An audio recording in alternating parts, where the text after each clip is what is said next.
No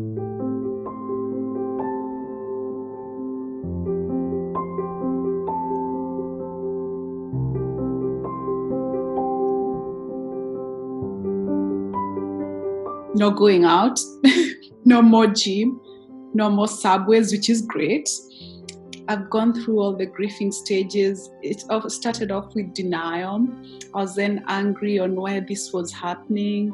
I was sort of bargaining, and I think I'm still bargaining at this stage, and I'm thinking, well, I can do this until end of April. But then if it goes beyond the end of April, I'm not exactly sure how to handle it. I would have been packing and getting ready to travel. Just to mention, I live and work outside of the country. However, I've had to put my travel plans on hold due to the current travel restrictions. I've also learned how to work from home, which I did before, but this time it's different because I don't have the option of going to the office. So we've had to connect remotely. I've had to interact with the customers remotely, the partners as well, and I've had to make that work. I'm pretty active in quite a number of WhatsApp groups, and right now there's just too much information, whether it is right or wrong. People rumor-mongering. Every day, you wake up and find 5,000 messages that people have sent saying this or that or that. And to me, it's just an information overload. It's reached a point where I barely watch the news. When I do, I just catch small snippets of it in order to see, to brief myself as to what's going on. My biggest fear, I guess, is fueled by what I've seen here in New York and what I'm seeing in Italy and everywhere else. I mean, you see in the first world, you've got healthcare systems that are really strained. So I don't even want to imagine this being uncontrollable in Kenya or in any other part of Africa and how we deal with it. The way how employers all over the place are sending people on leave, whether it's paid leave, unpaid leave, which obviously leaves a lot of uncertainty in people's minds because everyone is going on like, how am I going to make ends meet? I don't know. It's just a mess, a total mess. I look at the economy and how it's getting affected. I look at the industries, if you look at the hospitality industry, and how that somehow is changing, how it's having to reset itself, how many lives are being affected, and it breaks my heart. I think of the majority of Kenyans who have to work for a daily wage. And so what I've had to do and what we've done as a family, we've just sat and thought, where can we make a difference? If it's the gardener, can we still maintain their package? If it's the day bag, like I talked about, if it's a music teacher, can we do that? Then hopefully, as we change that one, we make that little or one sacrifice. Perhaps it changes their lives and they can extend it to someone else. In California right now, we don't have as many cases as New York or Italy or Spain. Prediction is we'll see a lot more cases coming in the next few weeks. That's the greatest fear, is into seeing our patients getting really sick and in the hospital. But I'd like to say, at least from a doctor's perspective, we're well prepared, and if we do see a big wave of patients getting sick from COVID-19, we are ready, and we'll do our very best with the best resources that we have to take care of everyone. I have more time by myself. I know, and it goes again in phases. There are times I was like, oh my God, I just don't want to continue in life like this. I definitely want to have a partner, husband, who I can bring up, have children together. There even at times I was like, I want to have a dog. The only thing I haven't thought about is a cat for sure. But I guess that just deeper conversations with myself has been one of those that has greatest thing that has come out of this.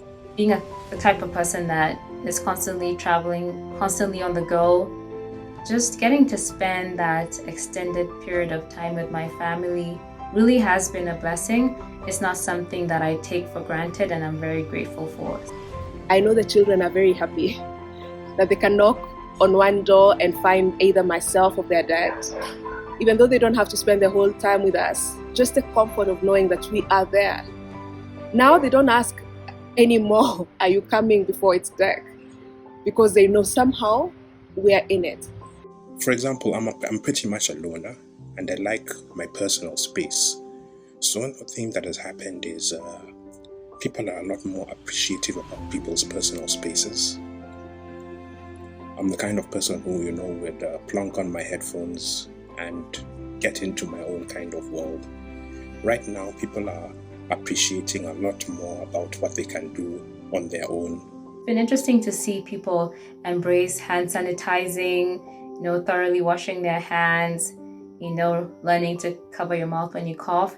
But I think the one thing that I would hope that we can take with us moving forward is, I know that we've all had this experience of being in a queue and having the person behind you really get up and get into your space and really push up into you. And I think that just needs to stop. Like, well, Kenya, that ain't cute. That needs to stop today. No. It's nice to see that everyone is taking some of the basics to hygiene more seriously now, making sure that when they're sick, they're wearing a mask, making sure that they wash their hands more frequently, being more aware of how infectious diseases spread and trying to do their part to minimize the spread of disease. So that's a good thing. It's not really something good that's happened for me, but it's something to see, good to see happening all around us. I see a future where people are more connected with each other. They're having meaningful conversations. They're more grateful than ever. I see a lot of innovations coming out of different areas and in different sectors.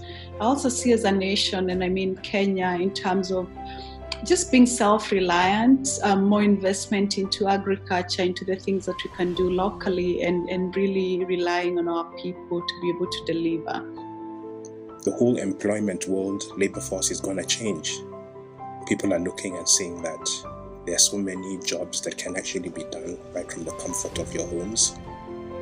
And with our ever-improving internet infrastructure, yes, a good number of people would actually be able to actually work from home, which means less congestion on the roads. And to the disciplined people, there will be a lot more productivity going on, because you more or less work where you are, when you want to do it, and in your own time. I am really optimistic about the future. And I believe that God has great plans for us. He has plans to prosper us and not to harm us, plans to give us a hope and a future. Now, I feel like the situation has taught us to not take things for granted, not to take our families for granted, our health, our freedoms. And I feel like Kenyans are such resilient people. And I think we've been through so much, and we always come out of it stronger and better most of the time. However, I believe that anything that has a beginning has an end, and I believe that this too shall pass.